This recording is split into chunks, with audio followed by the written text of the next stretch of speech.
किसानों के दलाल फिर से दिल्ली कूच कर रहे हैं। मैं किसानों का दलाल इसलिए कह रहा हूं क्योंकि ये असली किसान नहीं है। ये जो तथाकथित किसान नेता है ना, कोई 500 करोड़ का मालिक है, कोई 1000 करोड़ का मालिक है। किसी के पास 10 पेट्रोल पंप है, किसी के पास 20 पेट्रोल पंप है, किसी के पास बड़े बड़े फार्म हाउस है। तो ये किसान नहीं है, वास्तव में किसानों के दलाल है। ये किसानों के नाम पे पॉलिटिकल पार्टियों से दलाली करते हैं। कोई पॉलिटिकल पार्टी इनको 100 करोड़ दे देती है, ये धरना शुरू कर देते हैं। अब समाधान क्या है? समाधान यह है कठोर कानून। जब ये पिछली बार बैठे थे ना, जब इन्होंने लाल किला पे हमला किया, बाकी सड़क को जाम किया, अगर ढंग से इनके खिलाफ मुकदमा हो गया होता और साल भर के अंदर इनको सजा हो गई होती तो ये जेल में होते, ये बाहर होते ही नहीं है। ये बाहर इसलिए घूम रहे हैं क्योंकि कानून घटिया है। आप जरा सोचिए, आम आदमी अगर हेलमेट नहीं लगाता तो चालान कटता है, सीट बेल्ट नहीं लगाता तो चालान कटता है, ट्रैफिक रेड लाइट तोड़ देता है तो भी चालान कटता है। और वहीं ये किसानों के दलाल हाईवे घेर के बैठ जाते हैं, इनके ऊपर कोई कार्रवाई नहीं होती। लाल किले के ऊपर जाके खड़े हो जाते हैं, कोई कार्रवाई नहीं होती। इतना बड़ा खौफ, और ये घटिया कानूनों का फायदा उठा रहे। मैं गारंटी के साथ कहता हूं, अगर प्रॉपर्टी को आधार से लिंक करने के लिए कानून बन जाए ना, कि जो भी 50,000 रुपए से महंगी संपत्ति है उसको आधार से लिंक किया जाए, केवल एक कानून बन जाए, इन किसानों का काला कारोबार सामने आ जाएगा। ये जितने किसान तथाकथित सफेद कुर्ते पैजामे में चप्पल में दिख रहे हैं ना, फिर पता चलेगा ये मर्सिडीज, इनके पास करोड़ों रुपए की मर्सिडीज है, इनके पास बड़े बड़े फार्म हाउस है, इनकी फैक्ट्रियां चल रही है, इनके पास 500 एकड़, हजार एकड़ इनके पास जमीनें हैं, सारा का सारा। फिर पता चलेगा कि इनके पास बॉम्बे में भी मकान है, दिल्ली में भी मकान है, बेंगलोर में भी मकान है और गोवा में भी मकान है। यह कड़वी सच्चाई आपको बता रहा हूं। केवल प्रॉपर्टी को आधार से लिंक करने के लिए कानून बन जाए, फिर पता चलेगा इनके पास कितना काला धन है, इनके पास कितनी बेनामी संपत्ति है, इनके पास कितनी अवैध संपत्ति है। केवल भारत में पुलिस चार्टर लागू कर दिया जाए कि जो आदमी अवैध कार्य करेगा, कानून तोड़ेगा, 1 घंटे के अंदर एफआईआर होगी और 1 महीने के अंदर जांच पूरी होगी। और ये दुनिया के कई देशों में है। अरे कुछ दिन पहले ब्रिटेन के प्राइम मिनिस्टर ने सीट बेल्ट नहीं लगाई थी, पुलिस ने आके चालान कर दिया। पुलिस ने चालान कर दिया ब्रिटेन के प्राइम मिनिस्टर ऋषि सुनक का।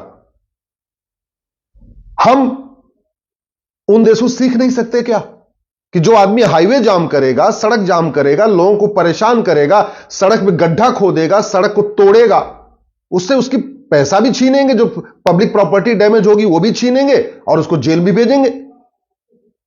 धरना प्रदर्शन के नाम पे आप ऐसे थोड़ी छोड़ सकते हैं कि कोई आदमी कुछ भी कर ले आके। और किसान आंदोलन की आड़ में खालिस्तानी भी कूच कर रहे हैं। वो कनाडा में बैठा हुआ जो खालिस्तानियों का नेता है, वहां से धमकी दे रहा है पन्नू कि सारे खालिस्तानी आगे बढ़ो। इसलिए मैं कह रहा हूं, ये किसान आंदोलन नहीं, ये पूरी तरीके से पॉलिटिकल पार्टियों द्वारा और अलगाववादियों द्वारा एक आयोजित कार्यक्रम है। चलो ये जो भी है, लेकिन ये तू मैं करने से नहीं रुकेगा, वीडियो शेयर करने से नहीं रुकेगा। भय बिन होय न प्रीत, सठे साठ्यम समाचरित। मैं प्रधानमंत्री से निवेदन करता हूं, प्रॉपर्टी को आधार से लिंक करने के लिए कानून बनाइए। पता तो चले ये किसान नेता हैं, ये किसानों के दलाल हैं, जनता को पता चलना चाहिए। पुलिस चार्टर लागू करिए, 1 घंटे के अंदर एफआईआर, 1 महीने के अंदर जांच। जुडिशियल चार्टर लागू करिए, 1 साल के अंदर फैसला, जस्टिस विद इन ईयर। और जिसके पास काला धन मिले, जिसके पास बेनामी संपत्ति मिले, उसको 100% प्रॉपर्टी जब्त करने के लिए कानून बनाइए। जिसके पास काला धन बेनामी संपत्ति मिले, उसकी नागरिकता खत्म करने के लिए कानून बनाइए। और जैसे दुनिया के कई देशों में भ्रष्टाचारियों को फांसी देने का कानून है, वो कानून बनाइए। प्रधानमंत्री जी, अगर आप शांति चाहते हैं, भारत में शांति बनी रहे, तो एक ही तरीका है, केवल और केवल कानूनों में बदलाव। 1861 का पुलिस एक्ट खत्म करिए, 1 नेशन 1 पुलिस कोड बनाइए।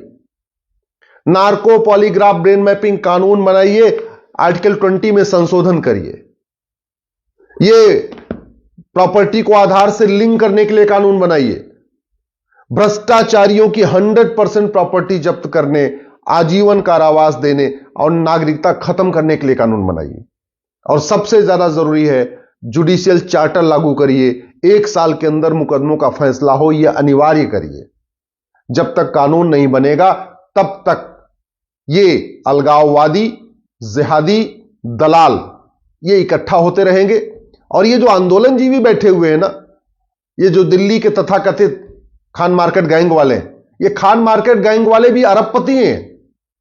ये जो चप्पल पहन के घूमते हैं, कई बार आपने देखा होगा, जो किसानों के बीच में आके एक प्रेस कॉन्फ्रेंस करते हैं, ये सब 5-5, 10-10 मकान के मालिक हैं। करते धरते कुछ नहीं है, इनकम कोई नहीं है, लेकिन प्रॉपर्टी खूब बना रहे दिल्ली में बैठे बैठे। और कैसे? कभी उस पॉलिटिकल पार्टी की सारे पे काम करेंगे, कभी दूसरी पॉलिटिकल पार्टी की सारे काम करेंगे, कभी तीसरी पॉलिटिकल पार्टी की सारे काम करेंगे। सरकार के खिलाफ माहौल बनाने के लिए ये कभी अखबारों में लेख लिखेंगे, कभी टीवी पे बाइट देंगे। तो ये जो अराजकता फैली है, इस अराजकता का एक ही इलाज है, 100 रुपए से बड़ी नोट बंद कर दिया जाए। मैं गारंटी के साथ कहता हूं, जिस दिन 100 रुपए से बड़ी नोट बंद हो जाएगी, आधी अराजकता ऐसे ही खत्म हो जाएगी। जिस दिन प्रॉपर्टी को आधार से लिंक करने के लिए कानून बना दिया, 1 नेशन 1 टैक्स लागू कर दिया, कैश लेन देन की लिमिट सेट कर दिया कि 5,000 रुपए से महंगे सामान को कैश खरीद ही नहीं सकते, कैश में खरीद ही नहीं सकते। ये जो तथाकथित नेता, अभिनेता, लेखक, बुद्धिजीवी इस किसान आंदोलन का समर्थक कर रहे हैं ना, ये सब कैश में मोटा कारोबार करते हैं, सब कैश में मोटा कारोबार करते हैं। 100 रुपए से बड़ी नोट बंद हो जाए, 5,000 रुपए से महंगे सामान का कैश लेन देन बंद हो जाए, प्रॉपर्टी को आधार से लिंक कर दिया जाए, 1 नेशन 1 टैक्स लागू कर दिया जाएगा। आपको सारा का सारा आपको डिजिटल ट्रांजैक्शन करना है। और जस्टिस विद इन ईयर लागू कर दिया जाए कि जिसके पास काला धन मिला, आयसरी संपत्ति मिली, बेनामी संपत्ति मिलेगी, उसका फैसला 1 साल में होगा। और भ्रष्टाचारियों की 100% प्रॉपर्टी जब्त होगी, भ्रष्टाचारियों की नागरिकता खत्म होगी। सिटीजनशिप खत्म करना सबसे इंपॉर्टेंट है। भ्रष्टाचारियों को आजीवन कारावास, फांसी का कानून, फांसी देंगे। मैं गारंटी के साथ कहता हूं ना, ये जो कभी इसके नाम पे, कभी उसके नाम पे, कभी उनके इशारे पे, कभी उनके इशारे पे, कभी कनाडा से पैसा मिल गया तो आंदोलन शुरू कर देंगे, कभी अमेरिका से पैसा मिल गया तो आंदोलन शुरू कर देंगे, कभी खाड़ी देशों से पैसा आ गया तो आंदोलन शुरू कर देंगे। ये सारे पत्थरबाज आंदोलनजीवी ना, ये सारे के सारे ठिकाने लग जाएंगे, सारे जेल में सड़ेंगे। ये बाहर इसलिए घूम रहे हैं, ये पॉलिटिकल पार्टियों के दलाल इसलिए बाहर घूम रहे हैं क्योंकि हमारा कानून घटिया है, हमारी न्यायिक व्यवस्था सड़ चुकी है। और फेसबुक पे शेयर करने से, ट्विटर पे ट्रेंडिंग करने से यह अराजकता खत्म नहीं होगी। अराजकता खत्म होगी सठे साठम समाचरित, इस सिद्धांत के अनुसार जब कानून होगा। अब भगवान श्री राम ने बोला, भय बिन होय न प्रीत। ये जो पॉलिटिकल पार्टियों के दलाल हैं, इनको भय नहीं है। और भय क्यों नहीं है? उनको पता है भारत में कानून का राज हो, कानून घटिया है। उनको भय इसलिए नहीं है क्योंकि जानते हैं कि भाई सोनिया गांधी को आज तक सजा नहीं हुई, वाड्रा को आज तक सजा नहीं हुई, राहुल गांधी को आज तक सजा नहीं, तो मुझे भी नहीं होगी।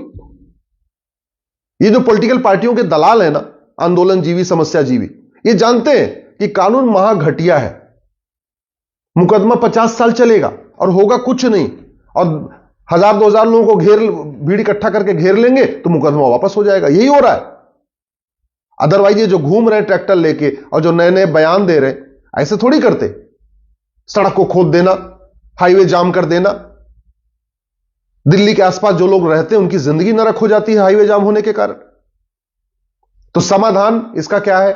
आप लोगों से मैं रिक्वेस्ट करता हूं, प्लीज दल गुलामी छोड़ दीजिए, जातियों के आधार पर बंटना छोड़ दीजिए, भाषा के आधार पर बंटना छोड़ दीजिए, पॉलिटिकल पार्टियों की गुलामी करना छोड़ दीजिए। अपने 4000 5000 फेसबुक फ्रेंड बनाइए, हर समस्या का मूल कारण लिखिए, अस्थायी समाधान लिखिए। नहीं तो ये नेता, अभिनेता, लेखक, बुद्धिजीवी, पत्रकार, कलमकार कभी गांधीवाद की बात करेंगे, कभी समाजवाद की बात करेंगे, कभी अंबेडकरवाद की बात करेंगे, पेरियारवाद की बात करेंगे। ऐसे नए नए जुमले देते रहेंगे, आप उसी जुमले में फंसे रहेंगे। न भ्रष्टाचार कम होगा, न अपराध कम होगा, न अराजकता कम होगी।